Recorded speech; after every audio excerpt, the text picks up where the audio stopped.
This Photography News podcast is sponsored by MPB.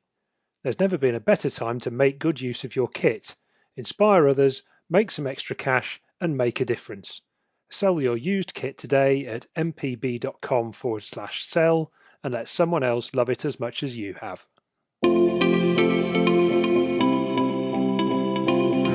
This Photography News podcast is a wildlife special, so we're dishing out top advice on fieldcraft, focusing, exposure and all the gear to take your shots further. Hello and welcome to this latest episode of the Photography News podcast. My name is Roger Payne and I'm the editorial director at Photography News. Apologies for the fact that it has been a little while since we last recorded one of these. For various reasons, we've not been able to get ourselves, the three of us, together for a little while. So hopefully we'll make up for that this time round.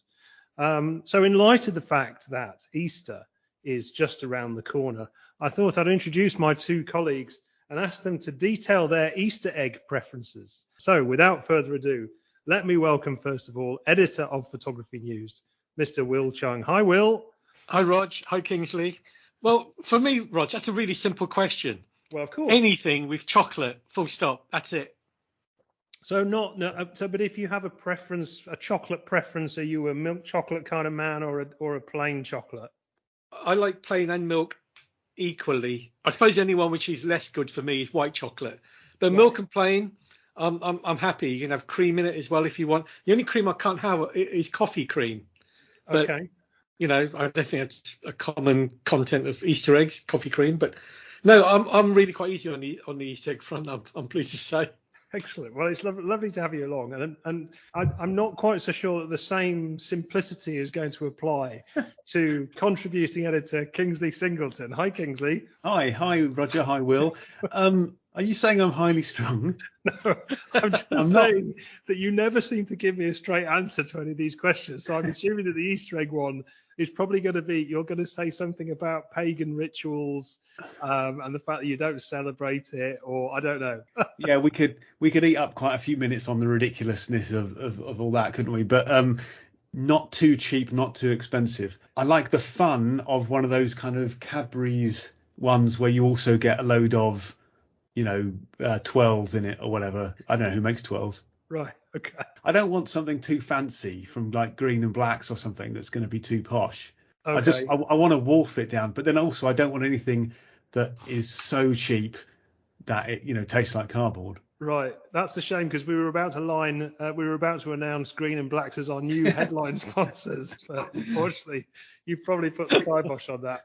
My one real hate is chocolate with fruit in it. Like chocolate with raisins in it, I cannot understand. That's a hate crime to me. Hang on a minute. So I'm a massive fan of the fruit and nut bar. No. Fruit, the whole nut. I could eat non-stop. As soon as you put weird little squashy bits of fruit in solid chocolate, it's just like, why would you do that? Well, I'm happy with fruit and nut and whole nut. I was just thinking that if I was a listener, wanted to listen to this podcast for photography talk. We've scared them all off, guys. So come on, let's get back to photography, shall we? Okay, very good. Well done, Will. Thanks for bringing us in line. Perhaps, therefore, we should hand straight back to you then. Why don't you tell us what you've been up to since we've last been together? Well, it's been quite busy for me, actually, with the camera the last month or so. It's been rather good. So I have managed a couple of trips down to London. I did some blossoming Q the other day, which is quite nice.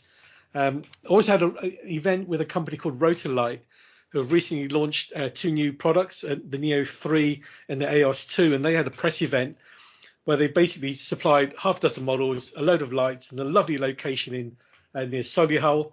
And it was a press event, so I went there and took a load of pictures, which is rather fun. It's something I don't normally do myself. And finally, my other subject has been seashells, which I know sounds a bit dull, but actually I'm quite attracted by them for some reason. And over the past couple of years, when I've been doing my peer project, which I've talked about before on this pod, if I walk past a shop selling shells, I buy a packet. And so I haven't actually gone out beach combing, which of course is the obvious thing to do. But of course, you don't get these exotic coloured shells and fancy shapes in this country. And I've been doing that by putting them onto a light pad, setting the camera above with a macro lens, a couple of lights above as well, LED continuous lights, and focus bracketing. And then I've put them into Affinity Photo and stack them. It's just rather fun. So it's just because although it is spring, as you mentioned, we have had snow in the last few days, so I had to spend more time in and out than out of the house. I've been doing stuff with shells. It sounds jam-packed, Will. Jam-packed indeed. What about you, Kingsley? Can you better him? I thought when he said stacking shells, I thought he said stacking shells. And I was about to make some comment about the fact that Will's house basically looks like a branch of Jessop's anyway. So I'm not surprised that he's been doing that. No, I've been continuing my portrait project locally and struggling a little bit with using flash with it. Not something that I had been struggling with, but I've returned to a system that I was using some years ago because I no longer had access to this Electron 1 system that I was using for a bit. I had to go back to cruelly had to go back to the Flash Center because I was really enjoying it. And I've gone back to a system where unfortunately they haven't updated the firmware on the trigger. So I'm struggling to use it in the way that I had been using it, which was in the HSS, the high speed sync mode, which obviously means that you can kind of shoot at shutter speeds beyond the regular sync speed, and kind of put the flash in and kind of control the ambient light a little bit kind of more easily that way, or rather sort of not easily because I haven't been able to do it. Now, what happened? This company basically hasn't updated the firmware, and they've said it's due to something to do with the semiconductor shortage and COVID, and the fact that basically things are all stacked up. It's difficult to get things done, and they're just kind of getting back on sort of online with stuff. But all I've managed to do to kind of as a sort of a workaround is basically mount the flash trigger really badly in the camera, which will then manually trigger the flashes. If you put it in properly, it won't do it. Weirdly, I don't really understand why. But if you I jiggled it around, basically you can use it in full manual mode. So you just have to stay below about 1/200th and kind of work that way. But it's not been particularly good for me because I've been trying to shoot these things like at really wide apertures. So HSS is great for that because you can shoot wide open and kind of block down the natural light a bit. Right. Okay. Well, it sounds quite intriguing. I mean, it's like I don't really understand how you can. Bloody annoying is what it's been. I don't really understand how you can sort of just. How did you even discover the fact that if you mismount the trigger, it actually kind of enables you to do what you kind of need to do? I was shaking the camera around, Roger, in frustration, basically. And what I thought was, I went through a bunch of things because I thought, like, well, maybe it's because I was in kind of electronic shutter mode on the Z7 Mark II or something, and maybe that was confusing the trigger or something like that. I couldn't find anything to do with the camera, and that was when I checked the manufacturer's website, and they said basically cameras released from about sort of early 2020 just haven't been updated with the firmware, so there's kind of limited functionality. Oh, the one other way I found of doing it was using a Nikon flash and using the slave setting on the heads. So I set it to kind of optically trigger. So that was one way of doing it, but like there's a bunch of workarounds I didn't really want. If you optically trigger it, can you not use HSS then? No, not because it's like it's the lowest level of optical syncing. It's a simple trigger. It's not doing any. It's not like, so if you had if I had like a brand new Nikon speedlight and a bunch of other Nikon speedlights, they'd all talk to each other and be able to do it with sort of an optical signal. But this is like different brands trying to talk to each other and just going, fire the flash.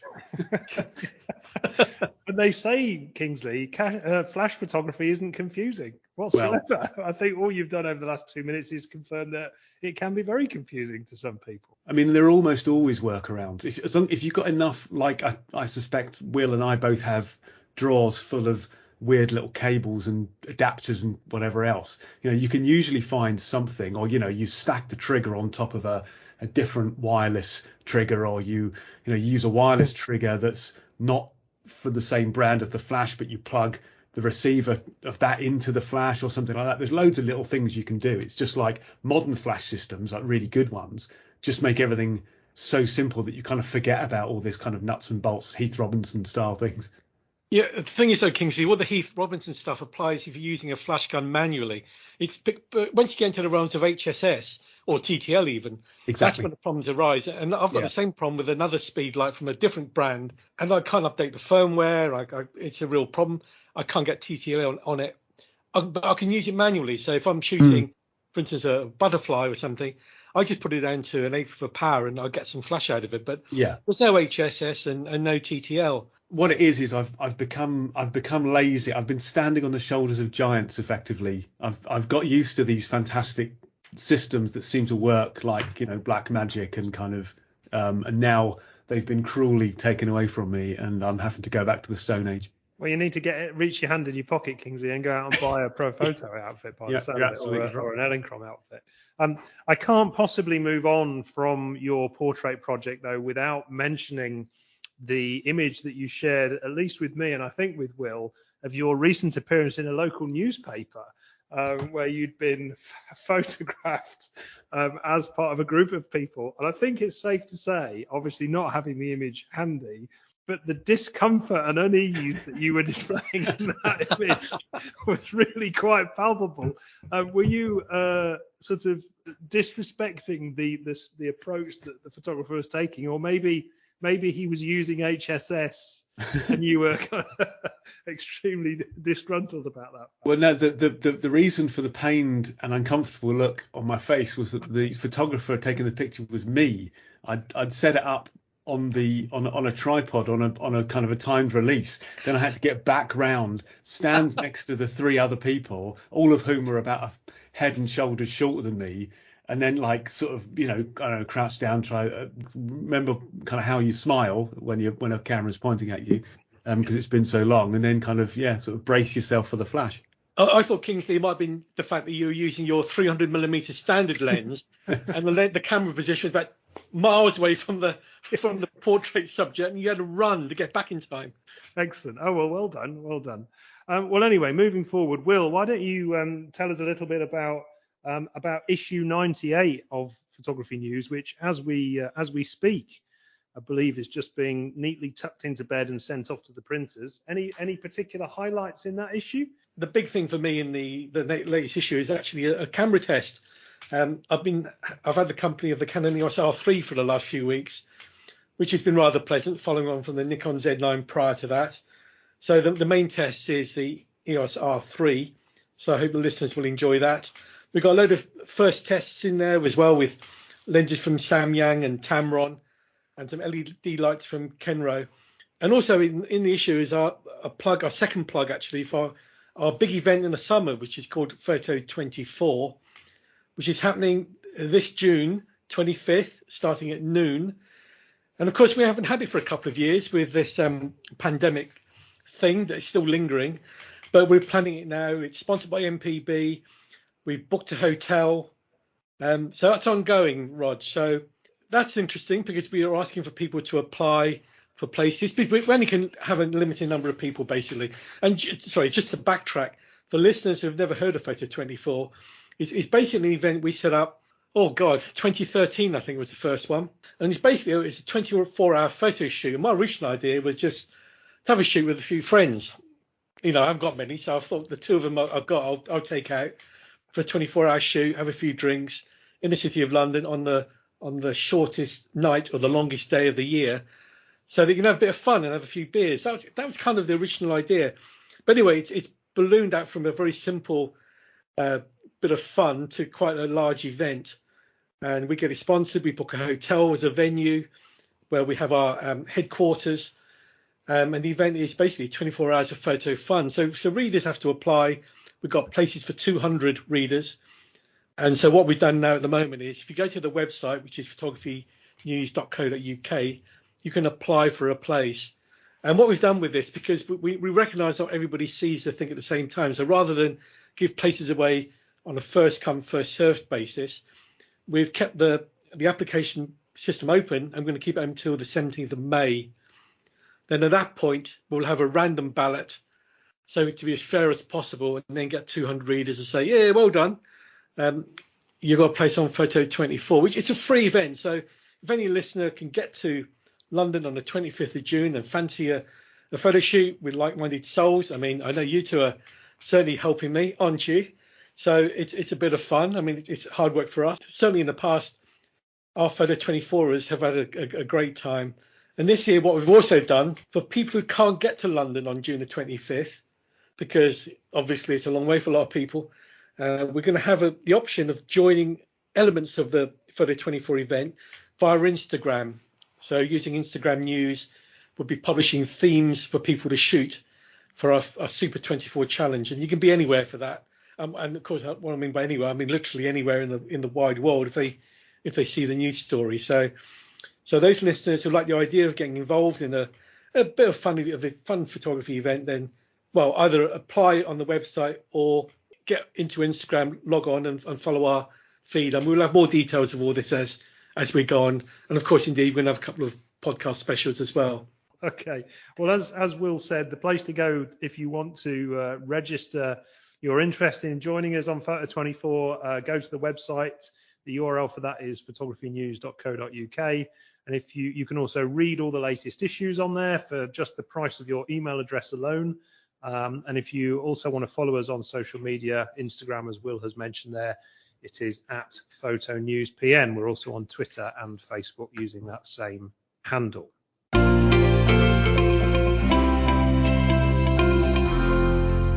This Photography News podcast is sponsored by MPB. Use their free online valuation tool to instantly find out exactly how much your gear is worth. Get super fast payments straight into your bank account, and if you change your mind at any point up until you get paid, they'll ship it back for free.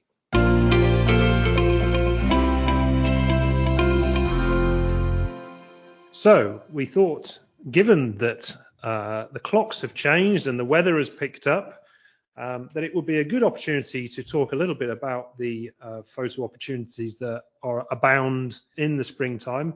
Now, on previous podcasts, we've tended to focus that more around static stuff like flowers, landscapes, that type of thing.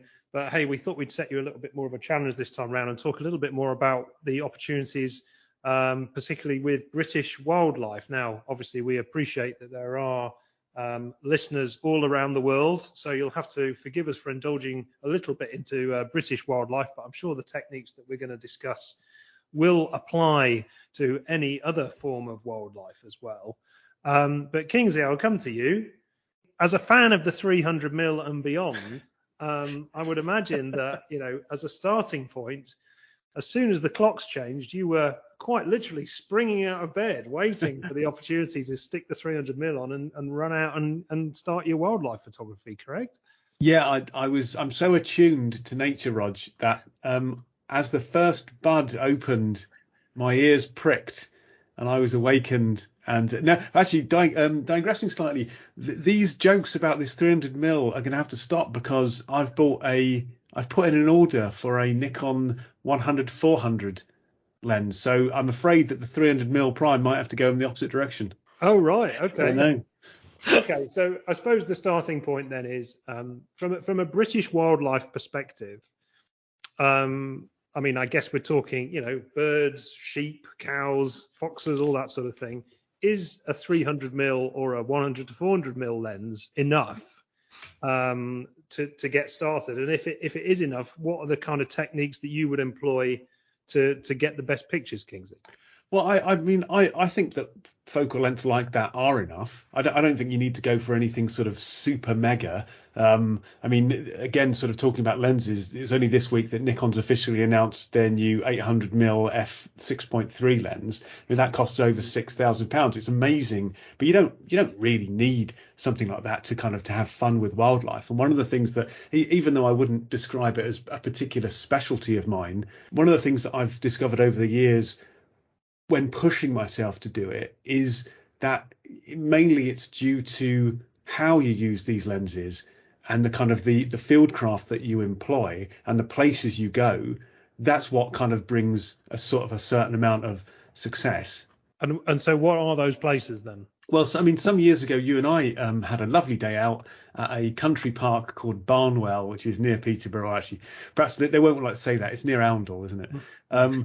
But so this place has a series of hides in which you can position yourself, and because the birds in that area are kind of effectively, used to people sort of trooping to and from the hides, they obviously don't mind too much. They don't get kind of scared away. And I think that level of positioning is, certainly it's a massive eye opener for me, because suddenly what you've got is interesting species appearing maybe 8 to 10 feet in front of a hide. Whereas if you're tramping around, even carrying a really long lens, you're tramping around woodland or heathland or something, you're far less likely to kind of come across species of interest, or really have anything kind of get that close to you. And yeah, and so the fact that you can kind of be in one of these hides and be close enough to a subject for it to give you that kind of brilliant frame filling approach, and that's what a lot of wildlife photographers go for. They don't want something tiny in the frame, they want it to be big and detailed. That's what gives you a real kick and a real kind of push, and shows you kind of what's possible. So it kind of, a hide effectively stacks things in your favor, I guess, is what you're saying. Yeah, very, very much. And I've interviewed wildlife photographers over the years, who go to fantastic lengths with their field craft. One guy, a guy recently I spoke to in Sweden, he uses a floating hide. So he gets in this thing and he paddles around. That's what he's putting himself through to get close, and you from a fantastical point of view, people look at these images and they think, oh, it's just the fact that someone's used, an 800mm lens, but it's probably not. It's probably that they've used a 400mm lens or a 300mm lens, and they've got close enough. Mm. So Will, are you a hides fan? Yeah, I am really. Like Kingsley, I've interviewed people in the past who've gone to extreme lengths. I remember one photographer who dressed in one of those ghillie suits like snipers use. Yeah. And he had this ghillie suit, and it was basically covered head to toe. He just had a pair of eyes visible, obviously camo tape all over the lens. And he would, if he knew there's a route where there were deer, for instance, he would just lie in the hedge with the lens, everything ready, in his ghillie suit. And when the deer popped up, he went click, click, click. I don't, I'm not one to roll in the mud like that. It's bonkers. But for that Canon R3 test we talked about earlier, I did go to the local wetland centre at Welney, which is run by the WWT, and I think it costs £8 to get in or something. And yeah, you get into a hide, and there are all these birds in front of you, and then you don't have to worry about photographing through glass. There is a glass hide, but there's a hide where you just put your lens through. Yeah, you get quite close, and also you don't have to fill your frame. I think that's one thing about the resolution of cameras nowadays. People like to have, let's say, 50 megapixels or 45 megapixels, and then crop into it.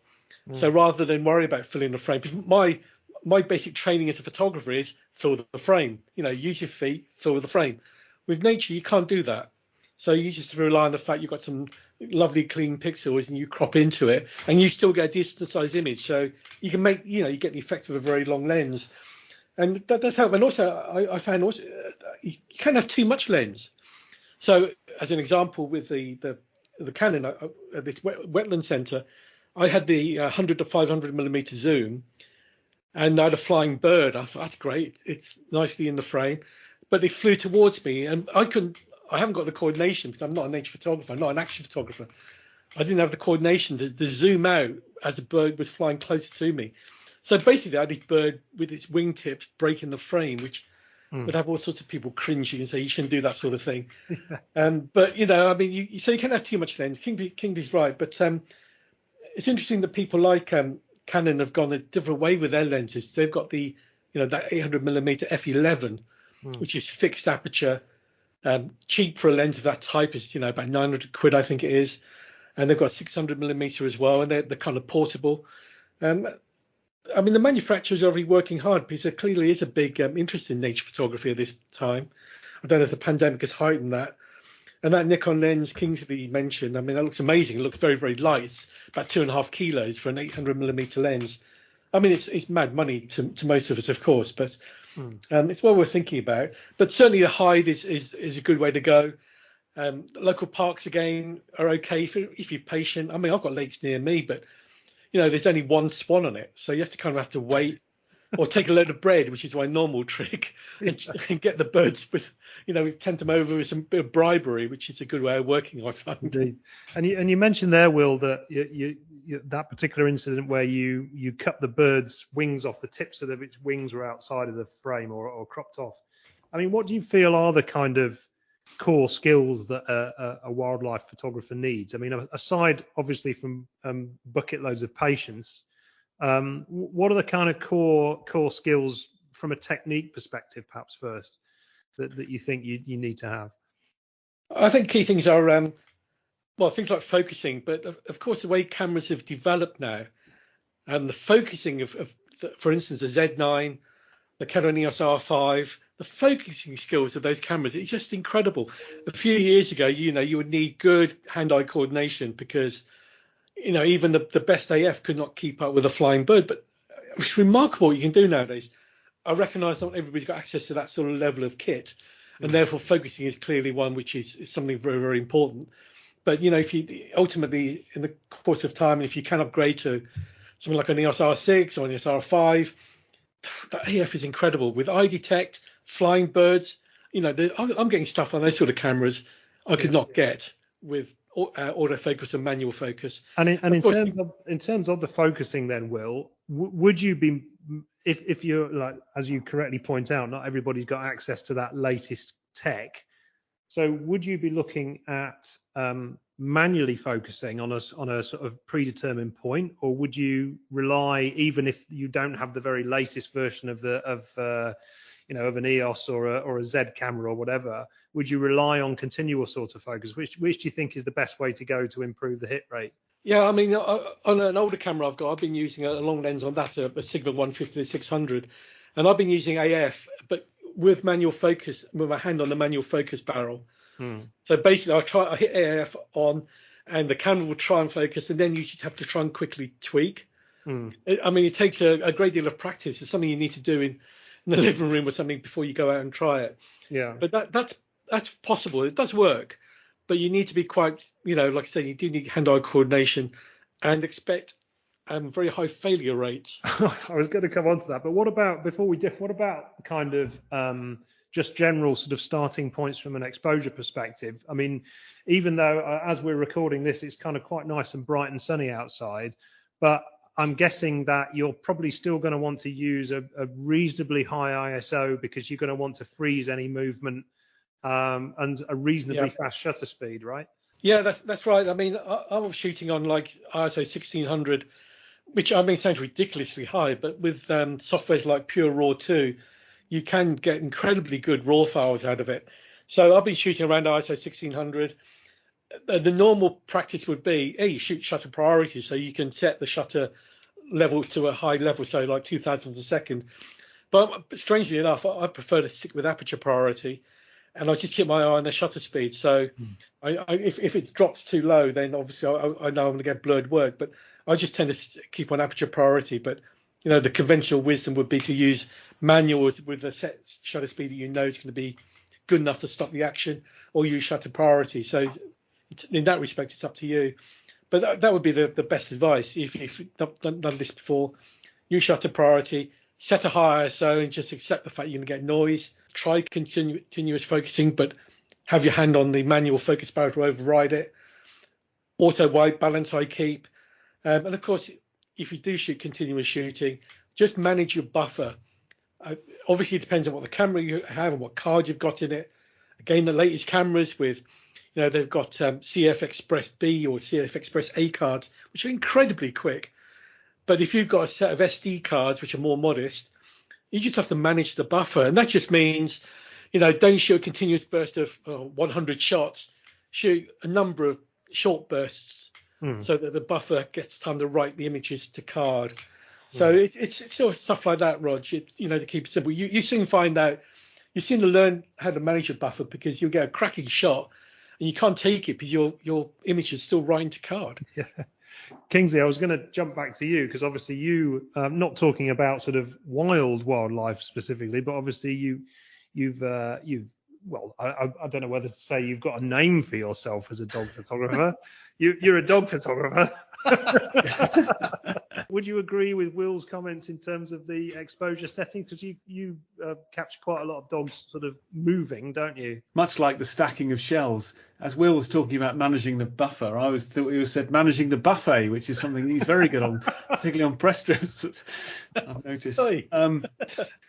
I think the thing to say about that is that, like Will says, modern cameras are amazing at locking focus and tracking it on stuff coming towards you.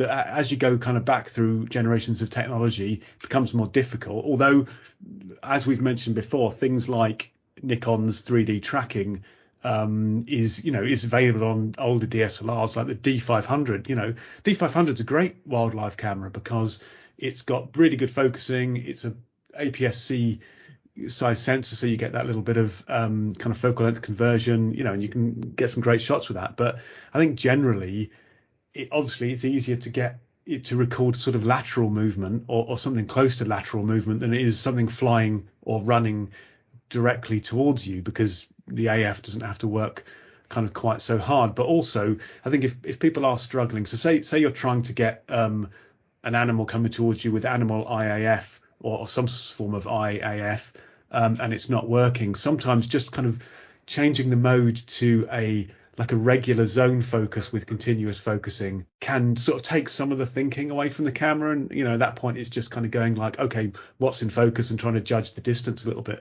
From that point of view as well, not shooting wide open. The temptation is to shoot wide open all the time, with these telephoto lenses, to get your kind of nice blurred background and everything. But just stopping down one stop, from f2.8 to f4 or, f4 to f5.6 gives you that little bit more depth of field. You might have to compensate with the ISO to get the shutter speed you want, but it is going to make sure that you're not missing the focus. You're not getting that annoying thing where the onrushing crocodile's eyes aren't sharp, but its shoulder is. Yeah, absolutely. I was gonna ask, come back to you again, Kingsley, and just ask a little bit about what you think about for people who are starting out, whether or not actually going to photograph captive animals is an option. There's a wonderful place where I can't quite remember. I think it's called the British Wildlife Centre, which is pretty much exactly what it says on the tin in terms of what it's got there. But obviously, it's a great opportunity to photograph, wildlife that is native to these shores in an enclosed environment, but still naturally realistic. And do you think that's a good idea for people to do that? Go to a zoo, go to a sort of a place like the British Wildlife Centre to actually kind of hone their skills? Yeah, I do. I think you can learn a lot about the sort of things like exposure and composition in those contexts. Sort of animals moving at speed is probably going to be slightly more difficult unless it is like a safari park type environment, or there's some sort of activity being put on. I mean, yeah, the British Wildlife Centre is a particularly great location to practice, but there are lots of places like that around. I mean, there's a place, I believe, near the Peak District called something like Monkey World, where they have lots of kind of monkey and yeah, exactly, yeah. You're quick today. But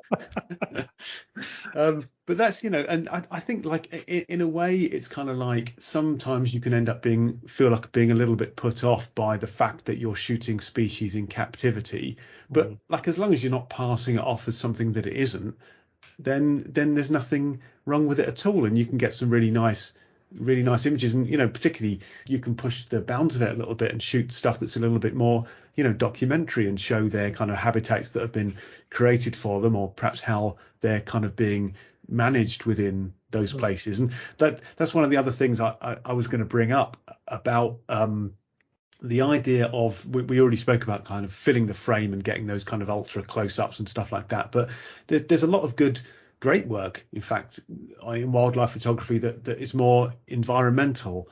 Certainly in terms of kind of British wildlife, you're not, often species are a lot smaller, so they're and more difficult to kind of to shoot close up in that kind of context.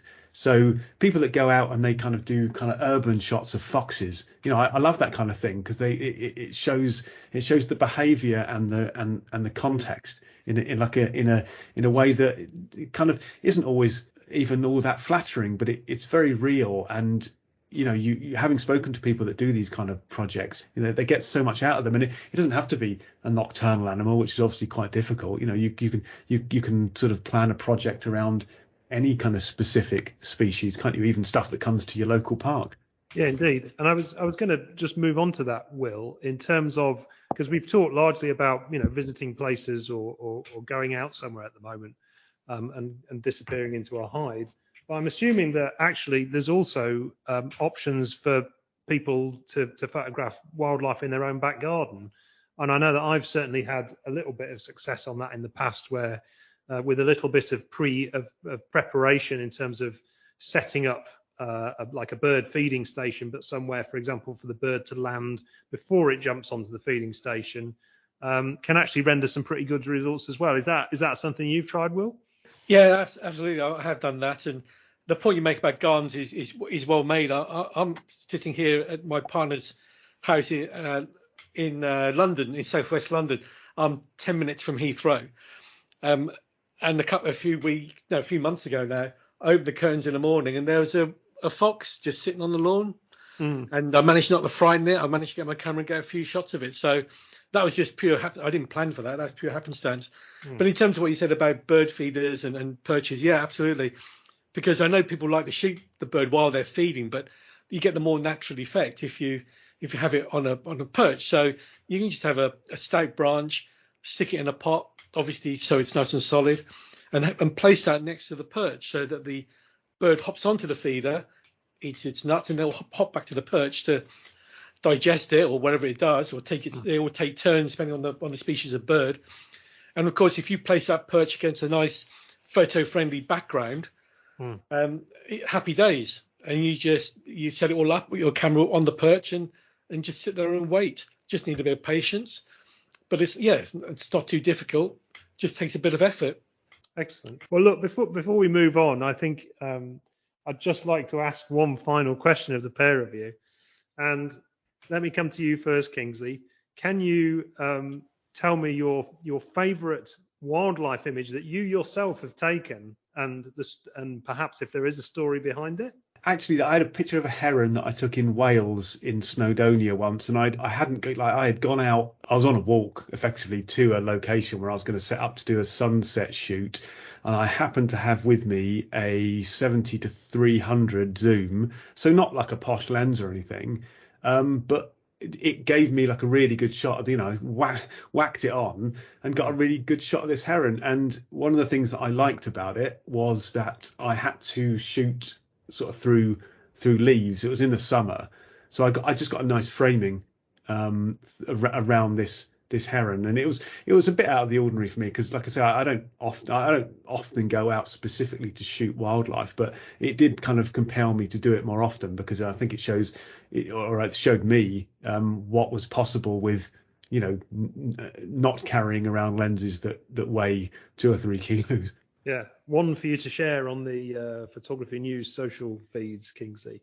Well, for my side, before I come to you, Will, I think probably my favourite wildlife, although more specifically insect picture, was one that I took when I was doing a 365, and it was more in the summer months. And I made the effort to get up one morning and actually went down to a place where I knew there was a hide, and I had intention of actually photographing the water birds that were there. But actually, as I approached the hide, I discovered a whole load of kind of grasses, long grasses, and saw little damselflies who were still soaked in the morning dew.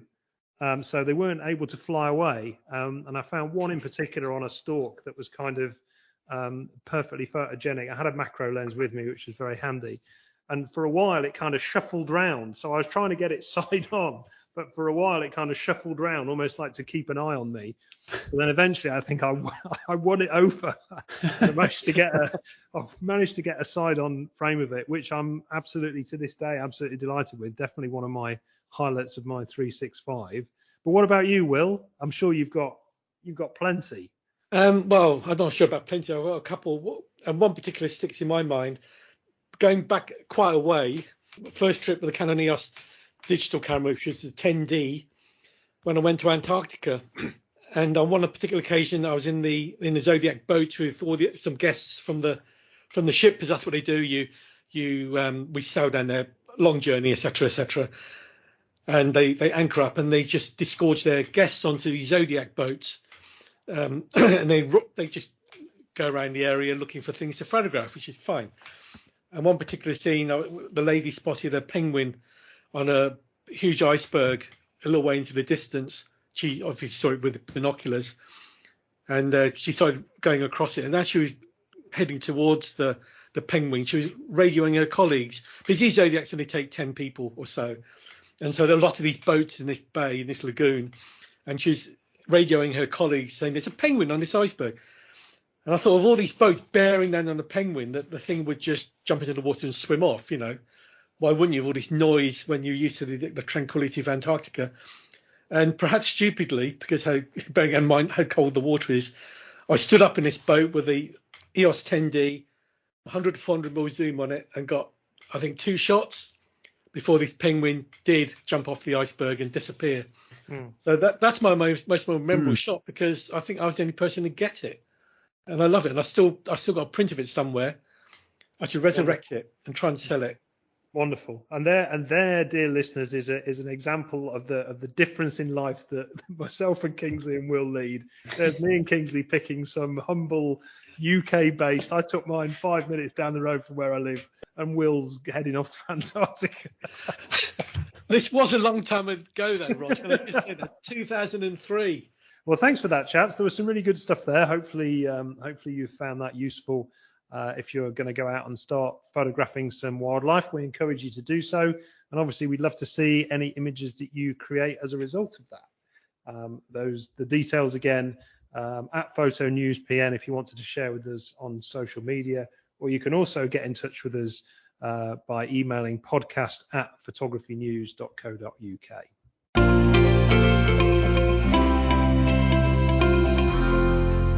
So with the mention of that email address, podcast@photographynews.co.uk, that is the perfect time to answer some listener questions. You can get in touch with us on that email address if you have any questions that you'd like to send in. And we're going to start, as we always do, with an MPB-sponsored episode with an MPB question. And this one comes from Robin Rushton. He emailed in to say that he decided to switch my 2 zoom lenses for primes. I currently own a Nikon 28-70 f2.8 and a 70-200 f2.8. Both have been well used but are in good cosmetic condition. Can you give me an idea of their trade-in value and recommend 3 prime lenses that you think I should switch to? I'm open to independent options as well as Nikon's own glass. Thank you. Right, well, Robin, we handed this question on to Ian at MPB, and this is the answer he came up with. Yeah, it's a great question from Robin there. Well, let's begin with pricing up your lenses. Obviously, you're saying that they're well used, but in good condition. So that means that it's probably going to fall between those two. So I would say, when you send in your quote form, then obviously be quite honest as to the cosmetic condition of the lens. But obviously, when we get them here, if we find that the lenses are actually in better condition that you quoted, we will obviously bump you up from your existing quote as well. So that's obviously worth mentioning. So in terms of pricing, for your 28-70, we would quote you £150 for a well-used example, or £195 for a good example. And as for your 70-200, we would quote £405 for well-used and £520 for one in good condition. So that hopefully gives you a good idea as to kind of how much you can put towards your new purchases. Right, so in terms of recommending 3 primes, so obviously it's a bit tricky recommending just 3 primes when you have such a wide zoom range between your existing 2 lenses. So you're going from basically 28 to 200, so you've got to cover that entire kind of stretch within 3 lenses. So I'll do my best. For me personally, I love a 28mm and I love a 50mm. Those are the lenses that I tend to use the most for my kind of work. I find that they cover most eventualities. Obviously, I am missing the telephoto side of things, but I tend to not use telephotos too much. I tend to just want to get closer to what I'm shooting with lenses that I have, just because of the look that it creates. So that's something to kind of figure out, whether it's something, if you found that you were using your telephoto end a lot, then it might be an idea to kind of like really think about that telephoto side of things. But I think in terms of the middle part of that focal range, I think a 28mm and a 50mm is a very, very good compromise to cover that key range. I would say that I would probably go for a Sigma spread, I would say, across these three. So starting with a Sigma 28mm f1.4. Again, a phenomenal lens, and Sigma have been one of the finest lens makers in the last kind of 10 years, I would say. And this lens just kind of supports that really. Obviously, it's got a really, really wide aperture, f1.4, and it's extremely sharp at that aperture as well. But obviously, it being so wide, it does create some very unique kind of points of views, shooting fully open at 28mm. And this lens can be had at £599 in like new condition. And obviously, that price will go down as you go down the condition ratings.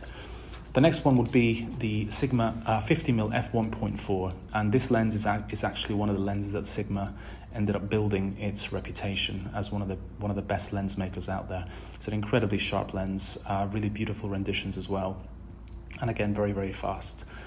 This one can be had for £514 in like new condition.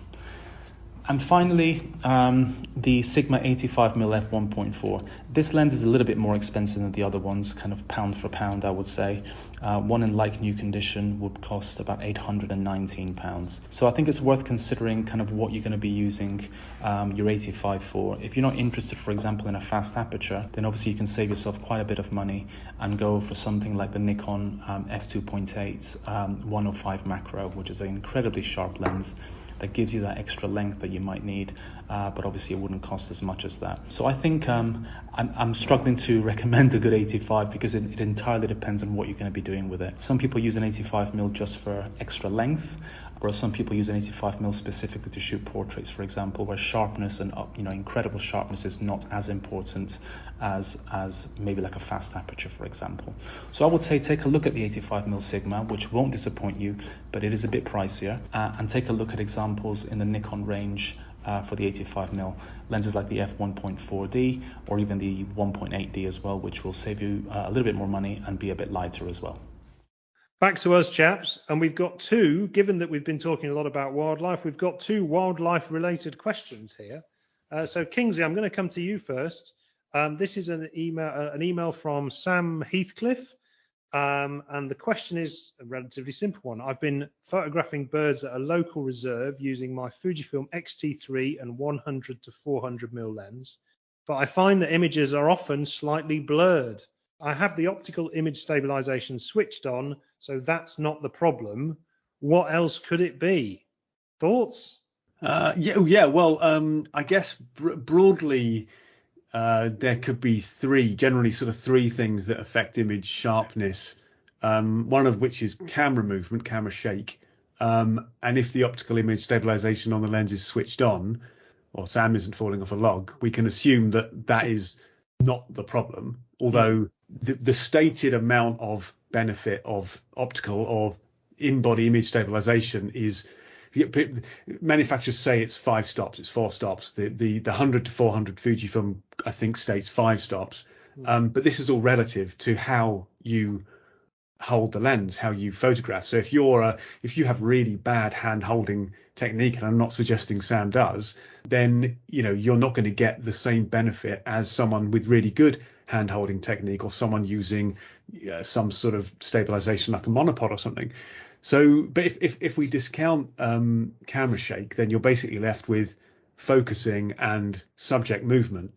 Tackling subject movement, people assume that because they're using optical image stabilization that suddenly they can get stuff sharp at a tenth of a second, but obviously the world doesn't work like that. So if the bird that Sam is shooting is even moving slightly, you're going to get softness there.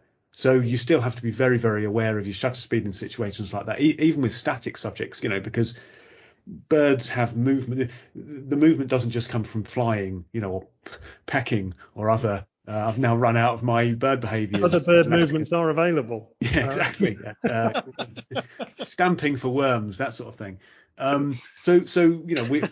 So keep the shutter speed up. That's another way to combat it. If it's a static animal, try to not shoot less than I don't know, on a lens like that, maybe a 100th of a second, 150th of a second, something like that. Finally, it's focus. And the way you can check that is by having a really good look at the frame and trying to work out if some parts of it are sharper than others. Now, if your subject isn't sharp and something just behind it or just in front of it is sharp, it shows that you've misfocused. So either the focus point hasn't been on the right part of the subject, or the camera and lens combination hasn't been fast enough to keep up with its movement, which we've already discussed. But most of the time, and particularly if it's a bird on a branch, it's going to be because the focus point is slightly off. Now, ways you can deal with that, because what a lot of people will do is, they might be using the center or one of the center focus points, and they may focus and then reframe. Now, at very long focal lengths, minor changes in composition can affect the plane of focus quite noticeably. So what it's often better to do, particularly on static subjects, is go to one of the smaller points, the selectable points, easy for me to say, and move it to the subject. Don't move the camera, move the focus point to the subject, and that should hopefully keep the focus exactly where you want it. Excellent. Very comprehensive answer. I suppose, I mean, you've talked a little bit there about assuming that the birds are staying put, but I suppose focusing is also the issue, isn't it? If Sam is kind of panning to follow the movement of a bird, that's likely to be a focus issue as well, isn't it? Yeah. So one of the things you can do there is, I mean, if you're panning with a subject, once again, you're most likely going to be in continuous AF, but you want to keep the focus point on the subject. If the focus point is falling away from the subject, then it's probably going to pick up the background. One of the things that you can do, aside from trying to pay attention, is to go into the menu settings and look for the controls that define the way the continuous focusing works. A lot of these will be tracking options generally, but you can find options to say, don't move the focus straight away. It's the reaction time effectively. So if the focus slips away, if you set the reaction time fairly low, then it won't immediately lock to the background just because you're not focused on the subject anymore. Yeah, and I think the XT3 in particular does actually have I think 4 or 5, if not more, options where you can actually go in and change the behavior of the continuous autofocus. So maybe worth delving into your menu system there, Sam. Okay, good stuff. Thanks for that, Kingsley. Will, I'm going to come to you for this one, and this comes from Jean Collins. Now, she's using a large Sigma 150 to 600 mm lens, which weirdly enough you referred to earlier, on her Canon 7D Mark II. She said it gives her great reach, but it can be tiring to hold in place while I wait for subjects. A friend at the camera club told me to try to use a gimbal type tripod head. But what will this let me do that a regular ball head won't? And are there any other options, she says, to save her biceps? So Will, let's cover gimbals first. Well, I just want to offer my sympathy to Jean, because I know exactly, because I've got the same lens. I've got the contemporary version, not the sports version, which is still quite weighty. So yes, the bicep issues can be a bit painful after a bit of time. But basically what a gimbal head does is allow you to mount the lens, balance the lens on the tripod. So the ball head, if you put the camera and zoom on it, you lock it in place, which is normal procedure. And if you undo the ball head, the lens obviously flops over and you break your camera. What the gimbal ball head does is allow you to basically balance the camera. So you can keep the gimbal settings unlocked. You balance. I mean, you have to fiddle around with it, but you have to balance the camera with a long lens on it, and it should be perfectly balanced. And when you let go, it should stay put. And the idea is, you've got this trained on the subject, say, and the idea is if the subject suddenly moves or suddenly a subject appears, you can actually pick the camera body up while it's on the gimbal and just quickly direct it towards the subject while it's still on the tripod. So I'm not sure if I've explained that very, very well, but basically what you can do is pan with the camera and the long lens while the base of it is held by the tripod. So the camera shake thing is not an issue anymore. And these gimbals, I mean, I did Google a couple. I see Kenro have a carbon fiber one, 200 quid, which I think sounds really good value. Benro have a GH2 for 259 quid. So, they're not hugely cheap, but they're again for what you do. And if Jean wants to take wildlife photography to the next step and she's using a tripod, then the idea of a gimbal sounds a very good one. Okay, so sounds like a good option. And in terms of, but obviously also sounds like a reasonably expensive option. A couple £100 for something that I don't know how often Jean's going to use it, but maybe not that often. Are there any other options for her? I mean, I guess it doesn't say specifically whether she's using a tripod, but I suppose one option would be to just mount the lens on a monopod. But are there any other sort of even more budget options than that? Well, Jean actually mentioned she uses a regular ball head, whatever a regular ball head is. But a lot of these ball heads have friction controls. So one thing you can do is adjust the friction so that the camera is stationary but still movable, if that makes sense. So it's kind of stable, and with a bit of a tug you can move it around to frame the subject up. So maybe she's got an option there without spending any money, and that's certainly worth considering. Obviously a monopod is worth a consideration too, but it really depends on what she's doing, what subject she's tackling, and whether she's using a tripod. I mean, I don't use a tripod, for instance, much for my wildlife. I tend to hand hold. If I'm in a hide, use things like bean bags or use a mini tripod, stuff like that, or indeed going back to the monopod idea. So it depends on what how she's tackling this subject of hers. Okay, well, there's a few options there. Hopefully that's an explanation of gimbals. I followed it along perfectly well, Will, so I think you did a perfectly good description of that. Well done. Okay, so there you go, Jean. So hopefully that's answered your question. As I said at the start of this bit, if you want to have any questions that you'd like to send through to us, then the address is podcast@photographynews.co.uk. So before we await the avalanche of Easter eggs, which are inevitably going to be coming after our earlier pleas for chocolate, we'll round this episode 38 podcast up with a Will's word of wisdom, as we always do. So, Will, over to you. And I am looking forward to this deluge of eggs. Don't forget, listeners, I'm not too fussed about any type of chocolate. It's fine, with a less preference on white. But anyway, my suggestion is, in terms of my word of wisdom, is look at what your camera is doing with this auto ISO. Auto ISO is this ability where you set the camera up. So when you're shooting, it uses a speed. It sets a speed for you, basically. So if you've got ISO set, the camera will set an ISO appropriate to lighting conditions. And what the camera manufacturers do when they supply their camera in the boxes, they set a default range. And that default range is normally the minimum, let's say typically 100, and up to the maximum, which might be typically 12,800. Now, it depends on what your standards are, and depending what you expect from your camera. But those higher ISOs are less good because of the blacks lose depth. There's this thing called digital noise, which is like a graining effect, and the detail gets a bit softer. So what you want to do is, rather than use the camera manufacturer's default settings, is go into it and just set your own values that you like to use. So if you've got a camera, recently you bought one, say, and you're not too familiar with the ISO, just do an ISO test, shoot at every ISO speed, look at the results, decide where your threshold for quality is, and it might be, let's say, 1600. So what you should do is set your auto ISO range to work between, let's say, 100 and 1600.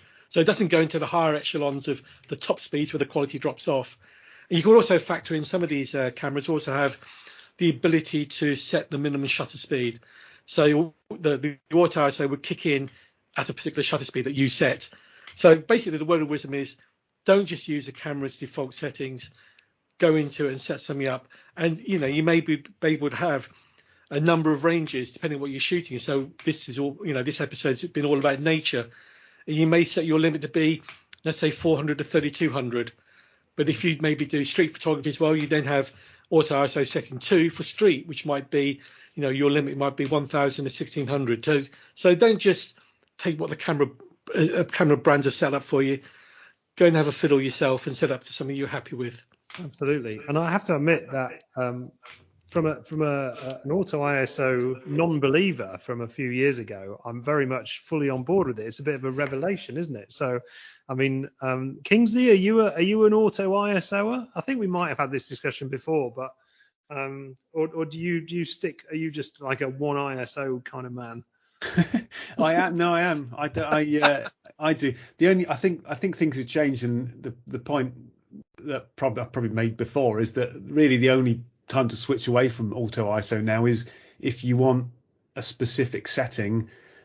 So for instance, if I'm shooting a landscape, then I'll set the lowest ISO probably for the cleanest results.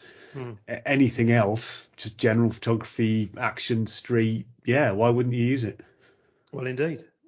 So if you don't use auto ISO, as well as obviously using Will's word of wisdom and dabbling, make sure you start using it, because it will transform your photography, I think, in terms of just freeing you up and giving you a little bit more flexibility. Good stuff, Will. Thank you very much for that. So that brings us to the end of another Photography News podcast, which just leaves me to say thank you very much to the two gentlemen who've guided us through the last hour or so with relative success, I think. So first of all, thank you very much to fruit chocolate lover, Mr. Kingsley Singleton. A very happy Easter to you, Kingsley. Very happy Easter, and whatever the pagan, proper version of it is. The spring equinox. Spring equinox is past. It's all in the past for me now. That's when you should have been eating your eggs. And I've also just remembered that I really like Cadbury's mini eggs. So let's add that to the list. Yeah, Cadbury's mini eggs it is. And thanks also to not fussy at all on the Easter egg front, Mr. Will Chung. Thanks, Will. A pleasure as always, Rog and Kingsley. Nice to see you both. Yeah, you too. And that just leaves me to say thank you very much for listening, and we wish you a very happy Easter, and we will be back hopefully this time before too long. All the best. Cheers.